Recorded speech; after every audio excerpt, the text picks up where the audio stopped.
Hey, welcome to Hex 6 Room.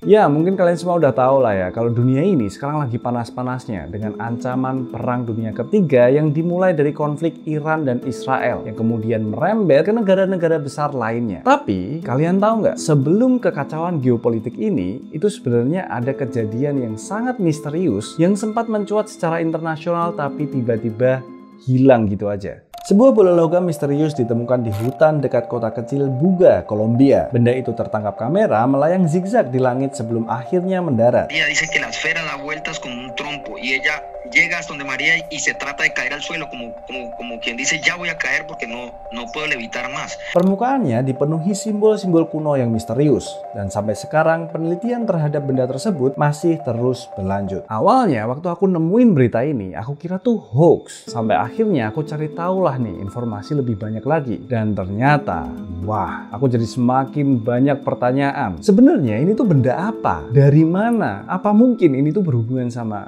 alien?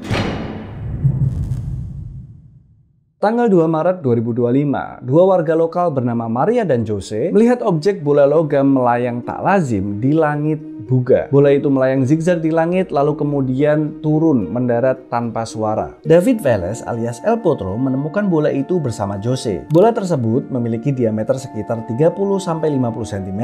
Permukaannya logam halus dan saat disentuh terasa sangat dingin. Tapi anehnya ketika mereka menyiram air ke bola tersebut, airnya langsung menguap seperti terkena logam yang panas. Padahal suhu bolanya tetap terasa dingin. Beberapa hari setelah bersentuhan langsung dengan bola misterius itu, Jose jatuh sakit. Dia merasa sakit kepala, mual, bahkan katanya sidik jarinya sempat menghilang dan tidak bisa membuka lock screen HP-nya. Bola ini kemudian diperiksa oleh Dr. Jose Luis Velasquez, seorang radiolog dari Kolombia, dan hasil X-ray-nya benar-benar membingungkan. Ternyata bola ini terdiri dari 3 lapisan logam padat tanpa sambungan dan tanpa las. Di dalamnya ada 18 mikrosfer yang tersusun melingkar mengelilingi inti kecil yang tampak seperti chip elektronik. Analisis lanjutan dari tim peneliti Universitas Nasional Meksiko menemukan bahwa chip itu dikelilingi oleh semacam jaringan serat optik mikroskopis yang sangat rapat dan berfungsi mirip sistem komunikasi atau transmisi data. Bahkan ditemukan titik-titik tembaga yang terhubung secara presisi yang diduga sebagai antena atau port sinyal. Para peneliti menyebut bahwa desain internal bola ini terlalu kompleks untuk dibuat tanpa alat manufaktur tingkat tinggi. Bahkan tak ditemukan skrup, sambungan, atau bahkan alat pada struktur dalamnya. Antena, sinyal. Jangan-jangan ini alat buat observasi atau untuk semacam komunikasi. Awalnya waktu ditemukan, berat benda ini itu sekitar 2 kg. Tapi setelah beberapa hari kemudian, diperiksa lagi, beratnya tiba-tiba bertambah menjadi 10 kg. Dan anehnya lagi, benda ini itu bentuknya tidak berubah sama sekali, dan besarnya atau ukurannya itu juga tidak berubah sama sekali. Tidak ada penjelasan pasti soal ini, tapi tim peneliti Universitas Nasional Meksiko menduga ada struktur internal kompleks di dalam bola, termasuk jaringan serat optik dan titik-titik tembaga yang mungkin terhubung ke sistem elektronik mikro. Beberapa bahkan berspekulasi bola ini punya semacam pengatur massa internal atau bisa berinteraksi dengan medan elektromagnetik di sekitarnya. Sayangnya belum ada data resmi ataupun jurnal ilmiah yang bisa menjelaskan fenomena ini secara teknis. Tapi yang pasti dikatakan bahwa ini seperti bukan karakteristik benda yang dibuat oleh manusia biasa.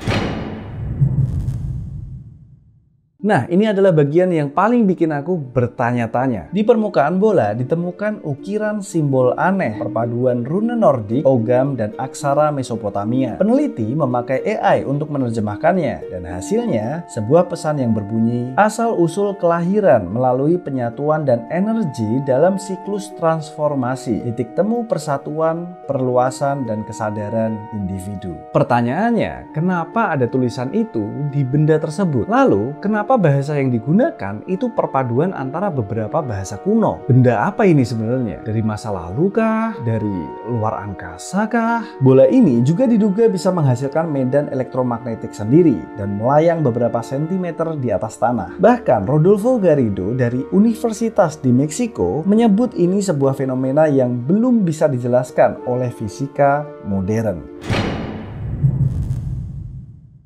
Beberapa ilmuwan cukup terbuka terhadap kemungkinan bahwa bola ini bukan buatan manusia. Tapi nggak sedikit juga yang kemudian skeptis. Dr. Julia Mosbridge dari University of San Diego menyebut bola ini mungkin cuman proyek seni futuristik. Tapi argumen itu tidak menjelaskan soal X-ray, perubahan berat, medan elektromagnetik, dan respon biologis Jose yang jatuh sakit. Di sisi lain, panel NASA sendiri mengakui pada 171 kasus UAP yang sampai sekarang belum bisa dijelaskan. Mereka tidak bilang itu alien, tapi mereka juga tidak bisa bilang bahwa itu bukanlah apa-apa. Nah, setelah semua itu, masih ada satu pertanyaan nih yang menurutku cukup misterius dan cukup mengganggu. Kenapa berita ini sempat tiba-tiba menghilang? Pada awal ditemukannya benda misterius ini, banyak media-media besar yang kemudian memberitakannya. Tapi nggak tahu kenapa, tiba-tiba aja nih setelah beberapa saat kemudian, link dari media-media tersebut itu nggak bisa diakses. Dan nggak cuman itu, beberapa saat kemudian, postingan apapun yang berhubungan dengan benda misterius itu, tiba-tiba aja disuspend dan dihapus. Nah, muncullah pertanyaan, ada apa ini sebenarnya? Apakah ini cuman link raw, atau memang ada sesuatu hal yang besar di belakangnya yang berusaha untuk disembunyikan? Semakin aku cari tahu, semakin banyak sekali pertanyaan yang kemudian muncul. Gimana menurut kalian? Kalau kalian misalnya ya punya informasi lebih soal ini, atau kalian udah riset lebih jauh soal ini, silahkan tulis di kolom komentar karena aku tertarik banget sama fenomena ini. Dan itu dia tadi Six Room kali ini. Gimana menurut kalian pembahasannya? Apakah cukup menarik? Atau mungkin kalian punya topik-topik menarik yang lain, misteri-misteri yang lain, silahkan tulis juga di kolom komentar. Mungkin akan aku buat Six Room yang berikutnya. So, itu dulu aja video kali ini. Terima kasih buat kalian semua yang udah nonton. Jangan lupa buat likes, subscribe, dan terakhir, bye.